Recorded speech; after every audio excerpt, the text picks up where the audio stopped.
네, 반갑습니다. 구독자님들. 자, 최근에 2차 전지 관련된 뉴스가 좀 쏟아져 나오고 있어요. 포스코홀딩스도 12일 포스코 그룹 배터리 밸류데이를 진행하고 나서 당일부터 좀 좋은 소식이 들려오고 있는데 같이 좀 살펴보도록 하겠습니다. 자, 12일 밸류데이 당일에 이런 공시가 나왔어요.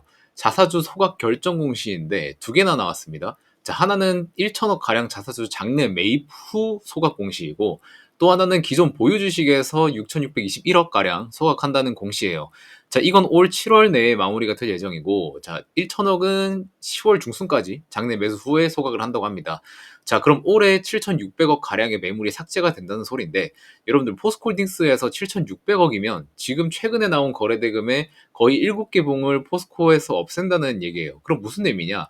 유통 물량이 적어진다는 것은 주가 희소성을 띈다는 말이기 때문에 그만큼 주가 밸류가 상승한다는 의미예요. 그래서 이거는 무조건적인 호재죠. 자, 포스코 그룹에서 작년 대비해서 올해는 굉장히 적극적으로 주주 환원에 대한 의지를 잘 보여주고 있어요. 자, 장이나 신임 회장이 취임한 이후로 회사의 방향성 그리고 주가의 방향성도 잘 돌려줄 것으로 좀 기대를 걸어볼 만합니다.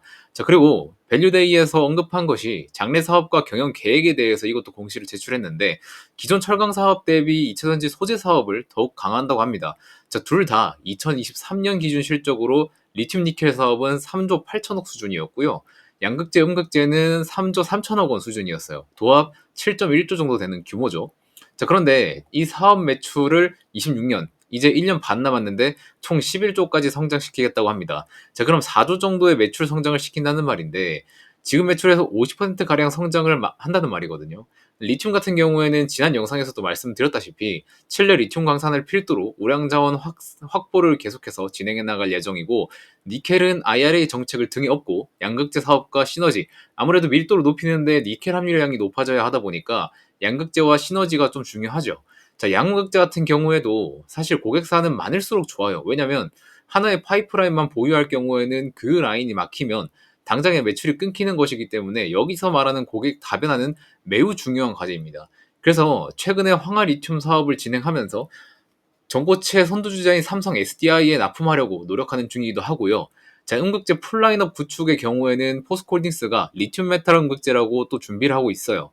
자, 최근에는 흑연과 실리콘 음극재만 들으셔서 이 리튬 메탈 음극재가 뭔가 좀 낯설 수도 있으실 텐데 결국 음극재의 최종 보스는 이 리튬 메탈 음극재라고 생각해 주시면 되세요.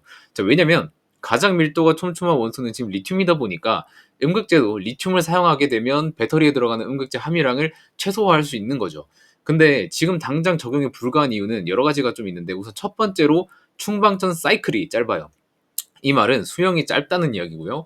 두 번째는 두께가 두껍고 그리고 비싸기도 하고 덴드라이트 현상으로 인해서 안전성도 아직은 잡히지 않았어요. 자, 덴드라이트 현상은 쉽게 말하면 음극에서 뾰족한 가시 같은 것들이 만들어지면서 분리막을 뚫고 양극재까지 뚫어버려서 쇼트를 발생시킨다는 겁니다. 자, 그래서 화재 위험성도 아직까지는 있고요. 그리고 안정성도 부족하다. 근데 이거를 잡기 위해서는 전해질이 고체로 바뀌는 것도 거의 뭐 반필수적인 과정이라고 생각하시면 될 것 같습니다. 자, 그래서 순차적으로 전고체 배터리가 활성화되면 음극재 단에서도 실리콘 비중 사용 비중이 높아지고 결과론적으로는 리튬 메탈 음극재에 대한 연구와 개발도가 높아질 것이다. 그리고 그것을 포스코홀딩스에서는 지금부터 준비를 하고 있다. 자, 현재 인조 흑연으로 음극재 시장에 납품하고 있지만 24년 이후부터는 실리콘 음극재를 개발 완료해서 납품 예정이고 그 다음 세대인 리튬 메탈 음극재까지 연구 개발에 박차를 가하고 있다. 이렇게 해석을 먼저 해주시면 좋을 것 같습니다. 자, 그래서 당장에 눈에 떨어지는 주주 환원 정책도 좋지만 여러분들이 이런 정책과 더불어서 기업의 향후 방향성을 같이 보셔야 된다. 이렇게 좀 말씀을 드리겠고요. 자, 그리고 주가적인 측면에서도 포스코홀딩스 종목에 거래대금이 계속 붙어주는가를 체크하세요. 저 꾸준히 3천억 이상으로 계속 들어와주면 솔직히 40만 원까지 회복은 금방이라고 보고 있지만서도 지난 주말에 트럼프 전 대통령의 총격 이후에 트럼프 지지율이 상승하면서 2차전지 전체적으로 시세가 좀 좋지 않은 모습을 보여주고 있습니다.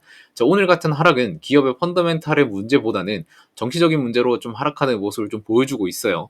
자, 우선 말씀드린 대로 윗구간에서 매수를 해서 지금 물려 계신 분들이라면 단기 목표가인 40만 원을 무난하게 돌파를 해주는지 확인을 하고 매수 참여하라고 말씀드린 바 있고요.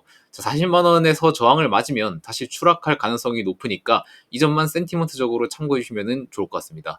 자, 일단 자사주 소각 2조 원 목표에서 벌써 7,600억 가량이 올해 소각 확정이 됐습니다. 남은 1조 2,400억 원은 26년까지 텀을 두고 소각될 예정인데 소각이 결정되면 그때그때 공시가 나올 예정이니까 보유하신 분들은 좀 편안하게 보유 계속해 주시면 될 것 같고 가끔 댓글 보시면 2조 원도 약하다라고 하시는 분들이 계신데 2조 원이면은요 지금 포스코홀딩스 시가총액에서 거의 10%나 되는 물량이고요. 포스코홀딩스 평균 영업이익이 거의 60%가 넘는 돈이에요. 주주분들 특히 개인 주주분들을 위해서 소각 결정을 한 거니까 너무 나쁘게 보지 마시고 포스코에서 이렇게 적극적으로 소각에 나서기 시작했다는 부분에서 앞으로 이번 하반기를 뛰어넘어서 25년, 26년까지 좀 긍정적으로 바라볼 모멘텀이 되지 않겠나 싶은 게 제 생각입니다. 자, 그리고 미국 정세를 또 안 볼 수가 없는데 이번에 얘기가 많아요. 바이든 대통령과 트럼프 전 대통령 토론도 그렇고 각 인물들의 발언이라든지 여러 가지 이슈들이 좀 많이 나오고 있는데 이번 대선 토론 이후로 확실히 트럼프 우세 분위기가 전환되는 것처럼 보이긴 합니다. 자, 바이든 대통령은 뭐 이름을 잘못 부르는 논란도 있었고 트럼프는 연설 도중에 피격을 당하기도 했는데 진짜 시장에서 이상한 게 트럼프가 피격당했다고 비트코인 시세가 갑자기 뛰었어요. 요즘 시장이 굉장히 불안정하다고 느끼는데 여러분들도 지금 보유하고 계신 종목에서 괜히 이것저것 옮기는 것보다는 지금 보유 자산을 지키는 데 좀 열중하셨으면 좋겠습니다. 자, 확률이 높지 않은 종목으로 교체하려다가 코베이기 쉬운 장세니까요. 포스코홀딩스 보유 주주분들은 그대로 들고 계시면 좋을 것 같고 그 외에 화장품, 음식료 이쪽 섹터 보유 중이신 분들은 솔직히 이제는 종목 교체를 하는 것을 좀 권장을 드리겠습니다. 뭐 당연히 여기서 좀 더 갈 수는 있겠죠. 다만 실리콘투 같은 경우에는 과거 상한가 두 방을 갔을 때부터 지금까지 시장에서의 기대감과 미래 기대감을 어느 정도 반영을 해줬다고 판단되기도 하고 지난 5월 달처럼 꾸준히 올라주는 게 아니라 시장이 불안하면은 계속해서 투매가 나오는 분위기이기 때문에 신규로는 정말 비추천하고요.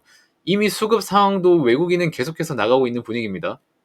음식료 같은 경우에는 대장주가 그 불닭볶음면 삼양식품인데 물론 실적으로 이까지 올라왔죠. 시장에서 밸류를 인정받고 올라왔는데 제가 이 종목의 가격이 높다 낮다를 함부로 예단할 수는 없지만 이미 저점에서 많이 올라준 거는 확실하기 때문에 지금 신규로 들어가서 먹을 게 그렇게 많지는 않다라고 말씀을 드리겠습니다. 차라리 지금 많이 내려와서 다시 고개 돌리려는 2차전지를 보시는 게 낫다고 말씀드리고 싶어요.